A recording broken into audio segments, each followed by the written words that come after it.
ಆಂಧ್ರಪ್ರದೇಶ ತೆಲಂಗಾಣದಲ್ಲಿ ವರುಣನ ಪ್ರತಾಪ ಪ್ರವಾಹದ ಪ್ರಹಾರಕ್ಕೆ ಅಲ್ಲೋಲ ಕಲ್ಲೋಲವೇ ಆಗಿದೆ. 31 ಜನರನ್ನ ಬಲಿ ಪಡೆದಿರುವಂತಹ ಮರಣ ಮಳೆ ಸಂಕಷ್ಟಗಳ ಪ್ರವಾಹವನ್ನೇ ಹರಿಸ್ತಾ ಇದೆ. ಗುಜರಾತ್ ದೆಹಲಿಯಲ್ಲೂ ಮಳೆ ಮಹಾಘಾತವನ್ನೇ ನೀಡಿದೆ.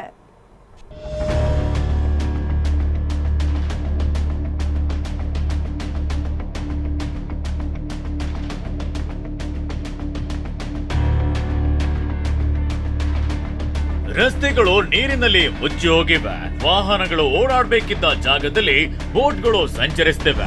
ಮನೆಗಳು ಜಲಾವೃತವಾಗಿವೆ. ಹುಟ್ಟ ಬಟ್ಟೆಯಲ್ಲಿ ಜನರು ದಡ ಸೇರ್ತಿದ್ದಾರೆ.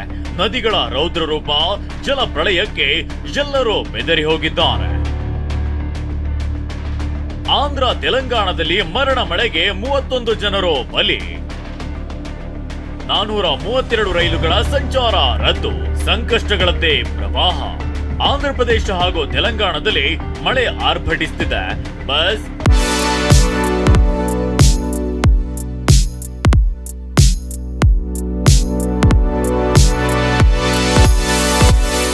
ಕಾರು ಮತ್ತು ಬೈಕ್ಗಳು ನೀರಿನಲ್ಲಿ ತೇಲ್ತಿವೆ. ರಣಚಂಡಿ ಮಳೆಗೆ ಈವರೆಗೆ 31 ಜನ ಬಲಿಯಾಗಿದ್ದಾರೆ. ಬರೋಬ್ಬರಿ 4.5 ಲಕ್ಷಕ್ಕೂ ಹೆಚ್ಚು ಜನರಿಗೆ ಪ್ರವಾಹದ ಭೀಕರತೆ ತಟ್ಟಿದೆ.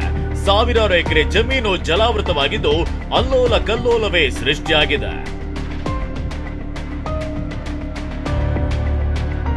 ಆಂಧ್ರಪ್ರದೇಶದ ವಿಜಯವಾಡದಲ್ಲಿ ಮಳೆ ಕಣ್ಣೀರ ಪ್ರವಾಹ ಹರಿಸಿದೆ.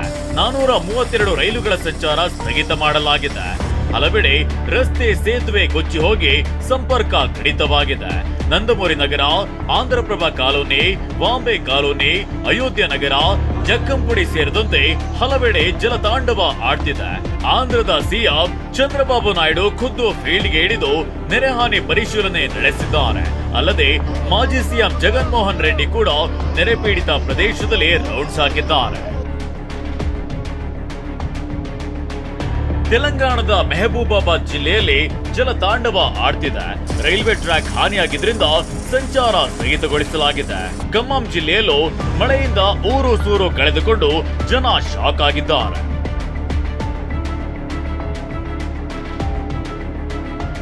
ಗುಜರಾತ್ನಲ್ಲೂ ವರುಣದೇವ ಅಬ್ಬರಿಸುತ್ತಿದ್ದಾನೆ.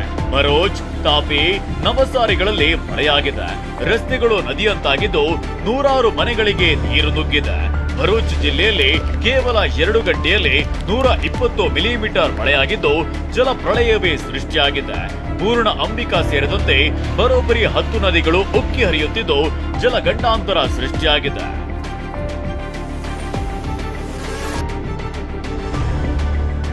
ರಾಷ್ಟ್ರ ರಾಜಧಾನಿ ದೆಹಲಿಯಲ್ಲಿ ಮಳೆಯಿಂದ ಅವಾಂತರ. ದೆಹಲಿಯಲ್ಲೂ ಮಳೆಯಿಂದಾಗಿ ರಸ್ತೆಗಳಲ್ಲಿ ನೀರು ನಿಂತು ವಾಹನ ಸವಾರರು ಪರದಾಡಿದ್ದಾರೆ. ಹಲವು ಏರಿಯಾಗಳಲ್ಲಿ ಮನೆಗಳಿಗೂ ನೀರು ನುಗ್ಗಿ ಎಲ್ಲವೂ ಸರ್ವನಾಶವಾಗಿದೆ. ಕೇರಳದಲ್ಲೂ ಮತ್ತೆ ಭಾರಿ ಮಳೆಯಾಗ್ತಿದೆ. ವರುಣದೇವ ಕರುಣೆ ತೋರಪ್ಪ ಅಂತ ಜನರು ಕೈ ಮುಗಿದು ಬೇಡ್ತಿದ್ದಾರೆ. Bureau report, TV9.